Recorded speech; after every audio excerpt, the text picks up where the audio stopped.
I can't breathe. Please don't let me die, sir. Don't do this to me. Those are the words of George Floyd and John Crawford, two men who are subject to police brutality. Hi, Judge. My name is Teresa, and I strongly affirm the resolution that a substantial portion of police department funding should be reallocated to community services due to my three contentions. One, reallocation to community services decreases violence. Two, community services are better suited to help cases with mental health than a police are. And three, police handle nonviolent situations incorrectly and turn them violent. Once again, my first contention is that reallocation to community services decreases crime. Violence interrupters, for example, Pure Violence Global, are very effective in stopping crime. They assess the situation, change actual behaviors instead of just arresting, and even do hospital checkups. They have extreme success rates all over the United States. They have decreased 63% of shootings just in New York City, 48% of crimes and shootings in Chicago, one of the most violent cities, only 1 week, and decreased 45% of overall violent crime. This proves that community services are effective at changing behaviors and decreasing crime. My second contention is that community service groups are more suitable to take care of mental health cases than the police. Citizens with mental health or mental illness are 16 times more likely to be killed by a police officer than any other civilian. According to former police chief David Brown, they're asking us to do too much. Every societal failure, they put it up to cops to solve. Not enough mental health funding, they give it to the cops. That is too much to ask. In this quote, David Brown and many other cops agree with this about the strenuous and how much mental health cases they're taking and how they're not qualified in taking them. So why don't we have community service groups that are qualified with these cases to help these officers, and now the police officers can focus on their law enforcement? My third and final contention is that police handle nonviolent situations incorrectly and turn them violent. According to the American Public Health Association, police violence has gotten so bad that they declared a national health emergency. It's not okay we kill 1,000 to 1,200 people every single year just by police alone. This shows a clear link between police and violence. One instance of police violence is George Floyd. What happened to him was the deadliest 8 minutes and 46 seconds of American history. He was pinned by an officer, 2 to 3 other cops watching, all wearing body cams. George Floyd said he couldn't breathe numerous times, but regardless, he was killed because of the color of his skin. Another instance is Rachel Brooks, who was just sleeping in a drive-thru, and yet he was killed. This shows that police are taking small things like sleeping and counterfeit bills and small allegations too far. We need to earn justice for people suffering through police brutality, like Breonna Taylor and George Floyd. We need groups experienced in changing actual behaviors and stopping violence, not just arresting. We need group service to help people with mental health. Remember, those people 16 times more likely to be killed just because of an illness they can't control. If police can't do their job correctly, and police cannot do their oath and their duty to protect American citizens and do what's right and help everybody, regardless of their race and color and their mental health status, somebody else has to step up to the plate. Judge, the choice couldn't be clearer throughout this debate. For the American people, for people with mental health, for people of color, for the youth, I strongly urge a pro ballot in today's debate. I now stand for cross-examination.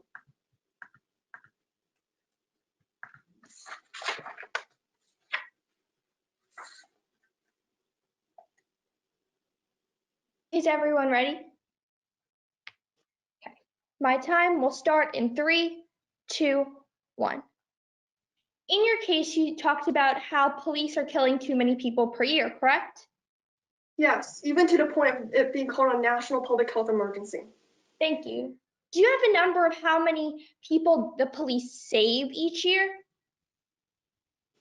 No, I don't have that number because I'm here simply to talk about the status quo and how we're killing 1,000 to 1,200 people every year. And just because. Do you think community service workers will have the correct training and equipment to deal with violent situations? Yes, of course. Many medical professionals, all these service groups actually went to college and trained for this and even earned a degree. Thank you. Do you have a degree in self-defense or anything like that?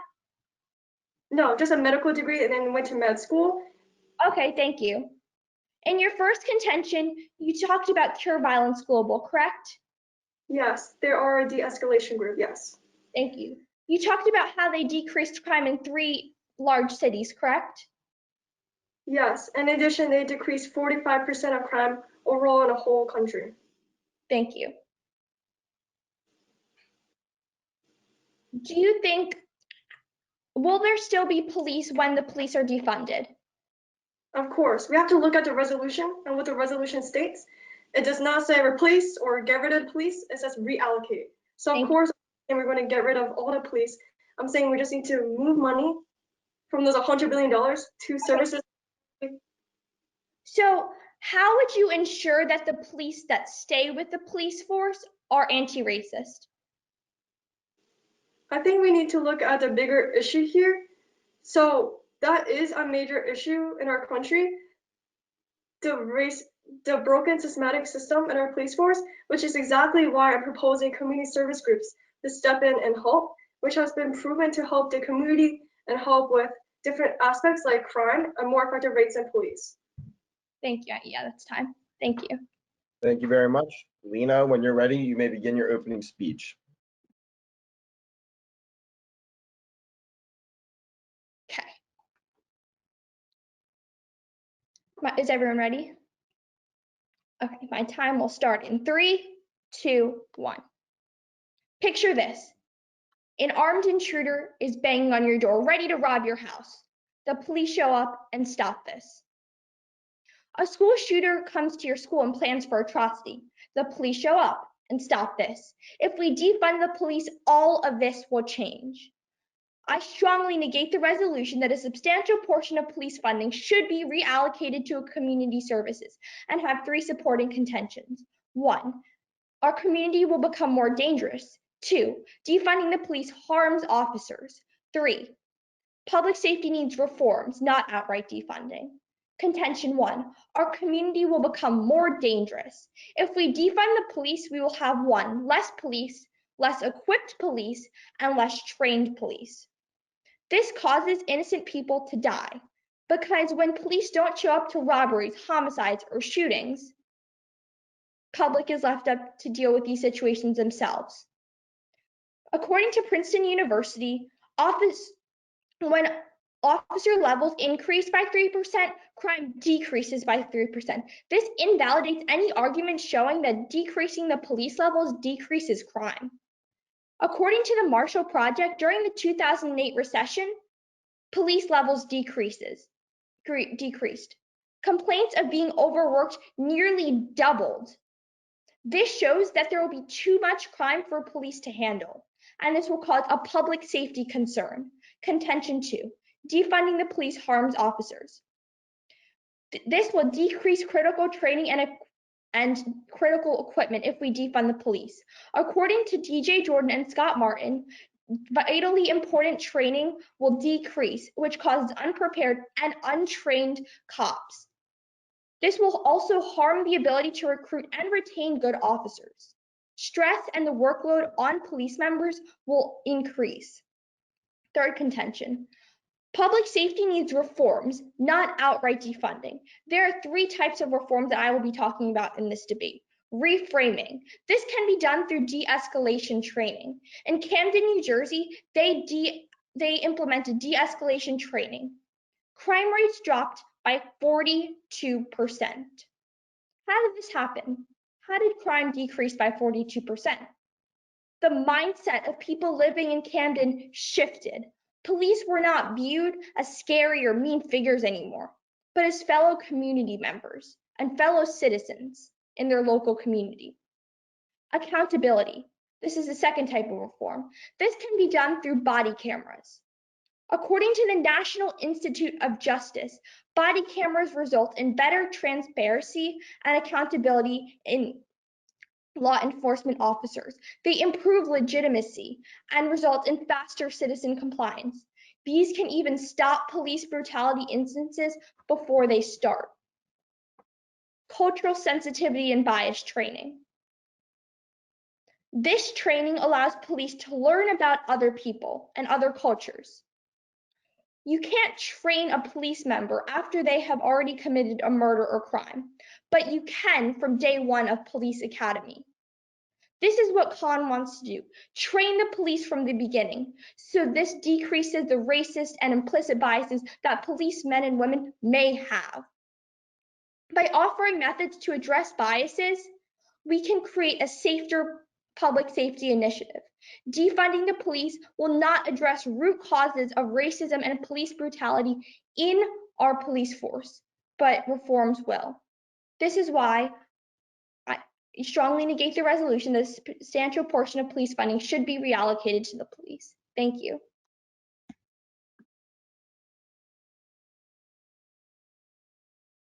Okay, is everybody ready? Yep. Okay, cross-examination will begin in 3, 2, 1, mark. Just to clarify, how do police officers currently deal with mental health cases? They deal with them as they see fit. So if a person with mental health is violent, they will arrest them because people that are violent Okay, thank you. But aren't 9 out of 10 police calls nonviolent? What do you mean by this? In general or? Yes, in general, because you're talking about violent mental health cases, but aren't a majority of them nonviolent?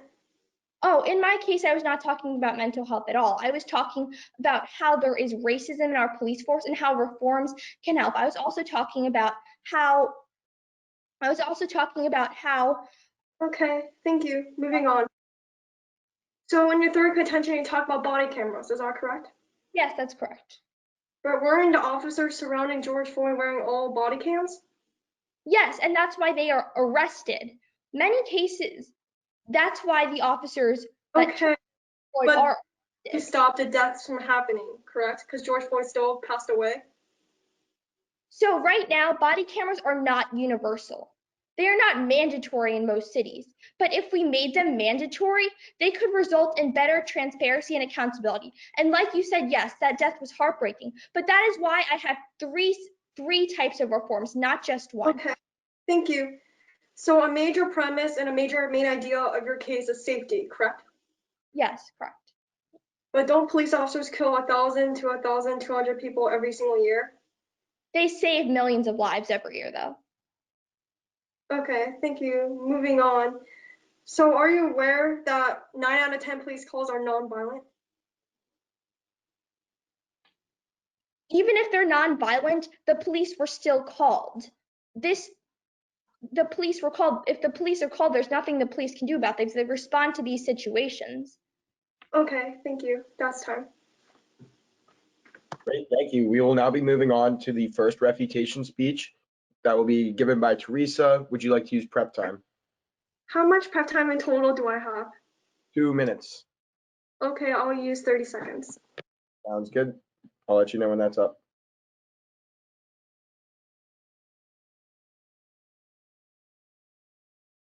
Okay, I'm ready. All right. Perfect. Okay, let me just set up my timer for 3 minutes. 3 minutes on the clock. And for this speech, you're both allowed to have 4 cards because there were 3 claims, and then your notes. Okay, is everybody ready? Okay, my refutation will begin in 3, 2, 1, mark. My opponent started off her case by talking about people being saved by police. And as the pro side, we have never said that we wanted to get rid of all police officers and get rid and replace every single officer. What we're saying is that we're going to bring in services that are really needed to help the community and help the people and decrease crime. Now, my opponent's first contention was that the community will be dangerous. And she stated that there'll be less police, therefore more crime. However, the Washington Post stated that there's no correlation between police and crime in 2020. And in addition, since we're on the subject of crime, police actually cause even more crime due to brutality rates, even to the point of it becoming a national emergency. Them killing 1,000 to 1,200 people every single year. And community services actually do combat crime well. They have decreased over 45% of crime overall in the whole country and decreased 40% of crime in one of the most violent cities in only 1 week. My opponent's second contention was that defunding harms officers. And she said, because you're removing money away, therefore less training. However, training doesn't even work. According to UCLA, reforms like body cams and training don't even show an effect in a workplace or in a police force. In addition, my opponent's third contention was where she talked about reform as a solution over defunding. And she gives an example about de-escalation training. However, de-escalation training has been proven not to work. According to Harvard, de-escalation has no impact whatsoever on their behavior or in their when they're working everyday life. And in addition, she talks about decreasing 42% of crime. However, my percentages outweigh this. Once again, we're talking about decreasing 45% overall crime. In addition, a majority of crime in only 1 week. And she talks about body cams. But however, George Floyd and many people who died because of police brutality, even Lyndon Cameron, an autistic boy who was shot numerous times, their officers were all wearing body cams. So this point about body cams stopping brutality before it even starts is entirely untrue. In addition, she talks about bias training. And once again, this is untrue. According to Frank Dobbin, bias training has no effect whatsoever in changing behaviors or thoughts about racial bias. Judge, none of my opponents contentions stand, and once again, I strongly urge a pro ballot in today's debate for the safety, for the American people and for people of color and mental illness who really deserve services that are truly needed. For people like Lyndon Cameron and George Floyd who need people better to suit them, regardless of their mental health status or race, Judge, your choice couldn't be clearer in today's debate. Vote pro. Thank you.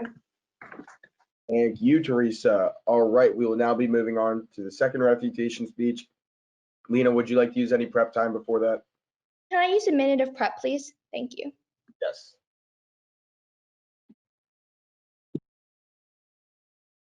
Three minutes on the clock.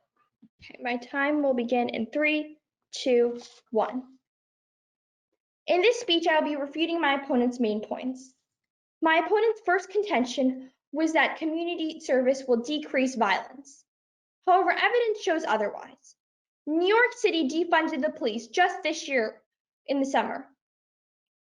Crime rates nearly doubled. Crime rates are soaring. Do you think there's a direct correlation between crime increasing at the exact moment the police were defunding? I think so. Also, like I stated in my opening speech, a study done by Princeton does show a correlation between increasing police levels and a decrease in crime, which invalidates this argument. My opponent's second contention was relating to mental health and how community service members could help people with mental illness more than police could. My opponent stated that community service workers will have a degree in medicine and will go to medical school. That's great if you want to work in the hospital or in a doctor's office. But when you're dealing with people that could be potentially violent, you need to know how to defend yourself, how to save your own life, which is not what medical school teaches you. But this is what policing academy would teach you. A study done by the American Nurses Association shows that 21% of nurses are assaulted by patients each year. And they're not even dealing with all violent patients. But if community service workers are dealing with patients that 911 was called on them, then there will be a higher rate in injuries and potentially death for community service workers. So this shows that community service workers will be ill-equipped and ill-trained for these kinds of situations. My opponent's third contention related to police brutality and how police escalate situations rather than de-escalate situations. She stated that police kill 1,000 people each year. But however, she failed to acknowledge that police save hundreds of thousands of people each year. I think that these hundreds of thousands of lives outweigh a few that were killed. And since the few that were killed are so terrible, which it is, it's heartbreaking, which is why reforms would be a better solution. Throughout this debate, my opponent has not come up with any solutions to combat the root of racism.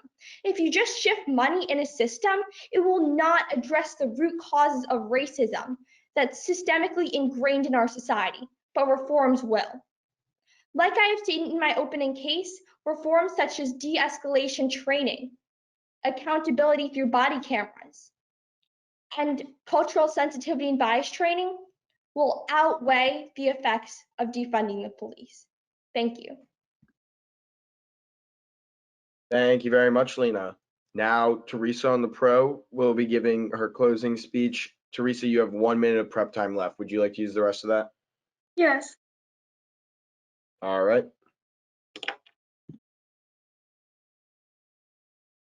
All right, that is prep time. Okay, thank you. Let me just set up my timer for a 2-minute closing. Yep. Okay. Is everybody ready? Okay, my time will begin in 3, 2, 1, mark. Lyndon Cameron, George Floyd. What do these people have in common? They're subjects of police brutality, and body cams were already in use when they were killed. A vote for Khan is a vote for this. A big clash in today's debate was reallocation versus reform, and I have won this clash. Reallocations provide services that help people with mental illness and deals with violence at more effective rates than the police. Remember, them defeating that much percentage of crime in one of the most violent cities in only 1 week. And reform has lost this clash because they've been proven not to work. Once again, that Harvard study, anti-bias training and other forms of training don't even change behavior. Putting officers in a room and just talking to them and instructing them won't exactly change their actual behavior. And they're also neglecting people with mental health. In the pro world, I'm seeing actual changes in violent behavior versus just arresting people. And I see a decrease in crime. Remember that 48%. And I see helping and providing services to the communities and the American people in decreasing / helping police officers focus on law enforcement. Remember, those police chiefs and officers who've been saying that they can't handle these mental health cases and that they need help. However, in the calm world, I see an increase in crime. And I see a broken and ineffective reform, which once again have been proven to be effective time and time again, not only from UCLA studies saying that anti-bias training don't work, but also from Harvard studies. And another big major clash in today's debate is who provides more safety towards American people, and pro has won this clash. I'm helping American people with community-based solutions, and solutions that actually change their behavior, not just arresting and putting people in jail. The choice couldn't be clearer in today's debate. Our impacts outweigh theirs. Vote pro in today's debate. Thank you.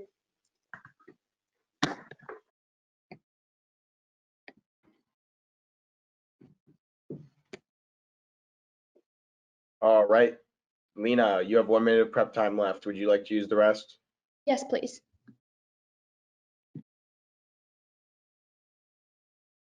All right, your final 1 minute of prep time is up, Leena. 2 minutes on the clock. My time will begin now. Two major themes in this debate were public safety and the clash between reforms and defunding the police. I feel that I have won both of these claims in today's debate. First, saving lives. Through this debate, I have proven that the con world is safer for everybody, including the police and all citizens. The police are trained for dangerous situations in police academy, and they save hundreds of thousands of lives every year. In the pro world, I see community service workers who are ill-trained to deal with violent situations that they will probably be encountered with. Their lives are at risk when dealing with these situations. For this clash, hundreds of thousands of lives saved by the police outweigh the few that are killed. And for the few that are killed, the con world is working to stop that through reforms which outweigh defunding. Reforms promote anti-racist behavior and crack open the root causes of it. While defunding the police just shifts money around. When you just shift this money around, the police that are already in the system might be racist, they might not be. The community service workers might be racist, they might not be. But with reforms, you can really pinpoint the racism that might be in your community, and through training and de-escalation training and accountability, we can work to stop this.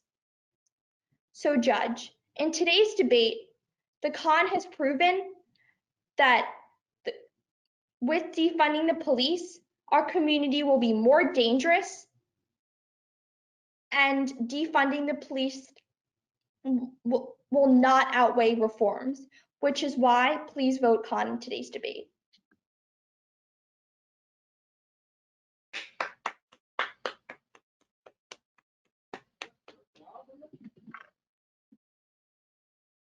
Thank you, girls. So we need a few minutes, 2 or 3, just to check the ballots, and then we will start with the feedback. I'm talking to myself. I'm so sorry. Yes, you are. Yeah. Okay. So did you get my ballot? Yes, got both of the ballots. Okay. Shall we do the same order, Josh? Yes. Yeah, I think so. All right. So I can begin. Let me get a timer just so I make sure I'm not going on forever. All right.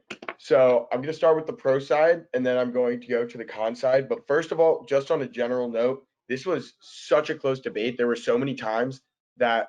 Give me 1 second. My roommate. I agree with Josh. Yeah, this was such a close debate. There were so many times where I was hesitant on which side I was going to vote, flipping back and forth.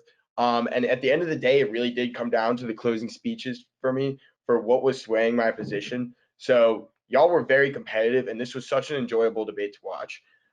First on Teresa for the pro side, I think your strongest attribute in this debate had to have been your pathos.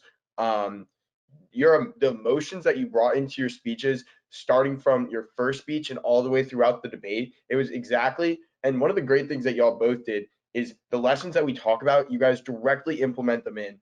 Like one of the things that we said in our closing speeches and in our pathos lectures is that we want you to talk about these moments like you're the person living in them, and that you knew somebody that was in that moment.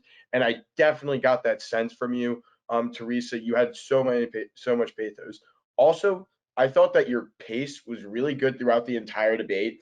I think that that it was very easy to follow because of that. Like super easy to digest. So great, great job on that.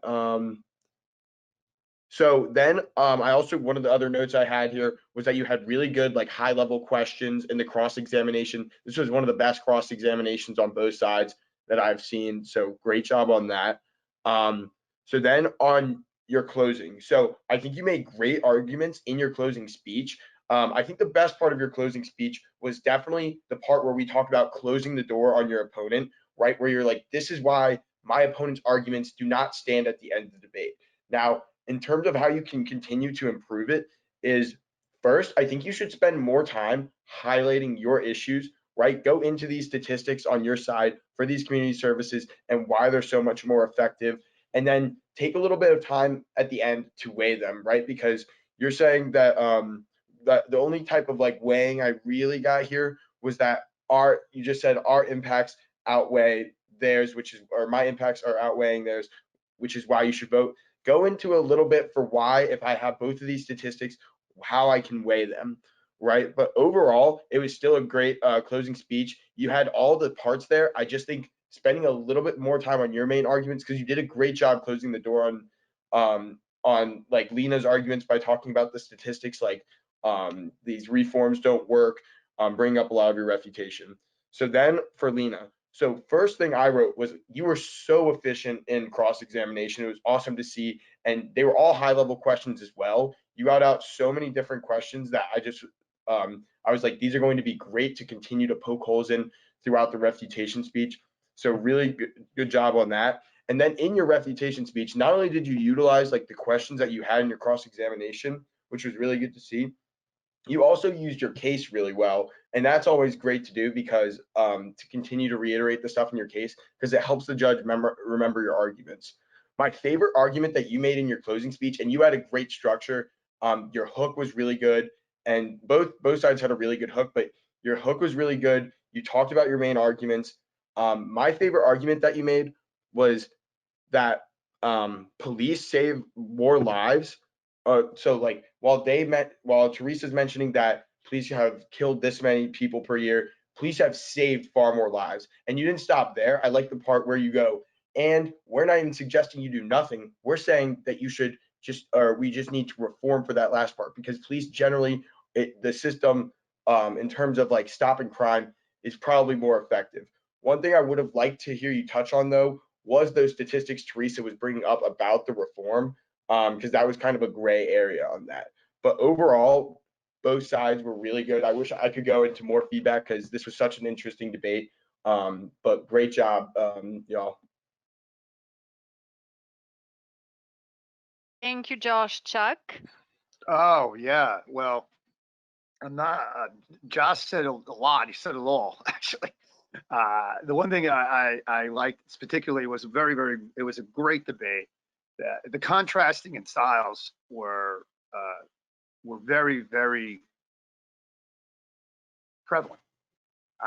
Leena is, you are like, I mean this is a massive compliment. You are like a prosecutor. You are like an attorney. You remind me if you should be standing in front of a court. I think it's a great, your presentation, all of it. Everything Josh said about the cross sex, everything he said, all that stuff is great.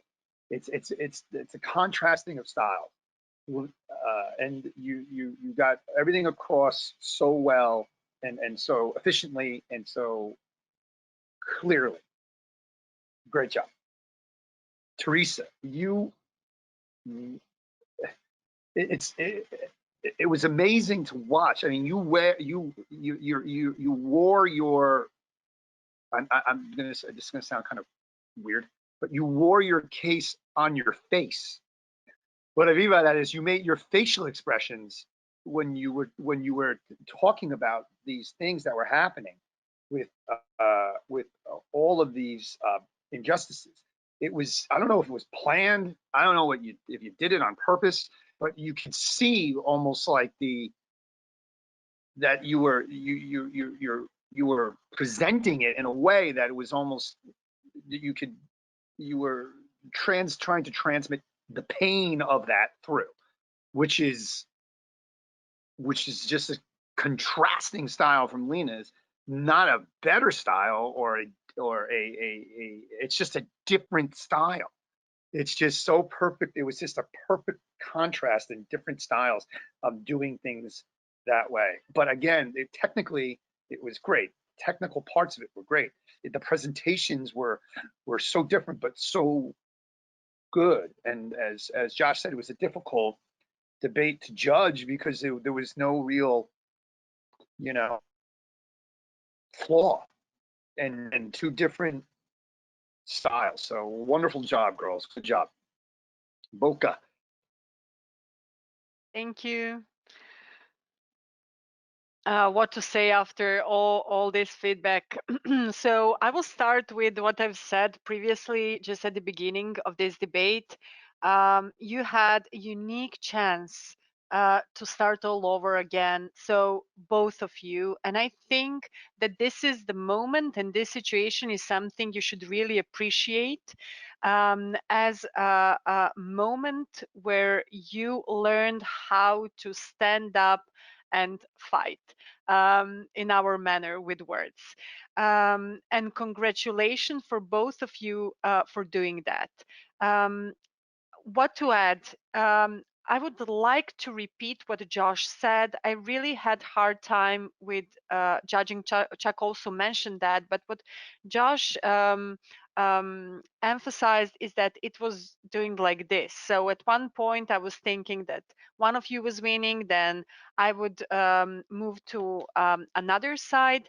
And for me, I have no idea how to articulate what actually brought to the winning decision, but might be might be the style. Chuck was talking about that. Maybe that was something that finally decided, because when I went through my notes, I've seen that for example, the refutation, the second counter argument for both of you, was something that I would work on improving with both of you.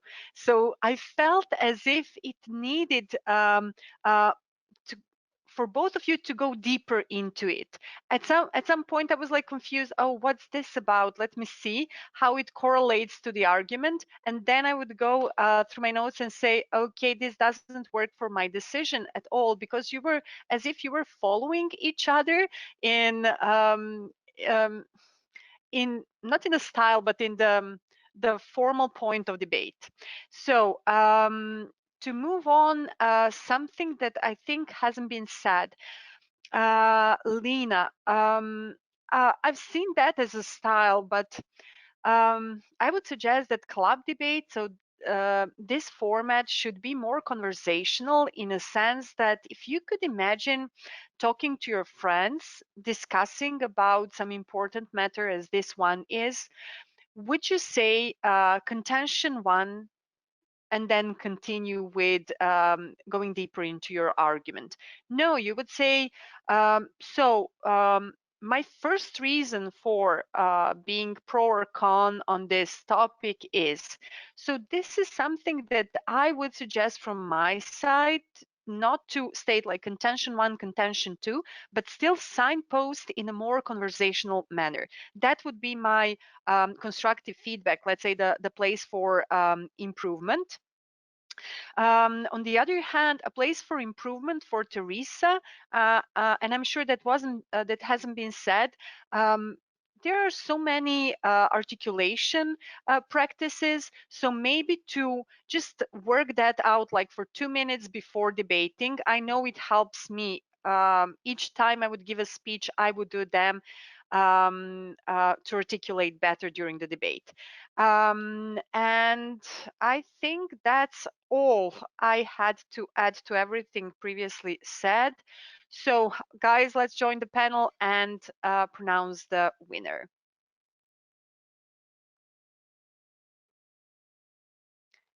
Okay, so the hardest one to judge so far, huh? And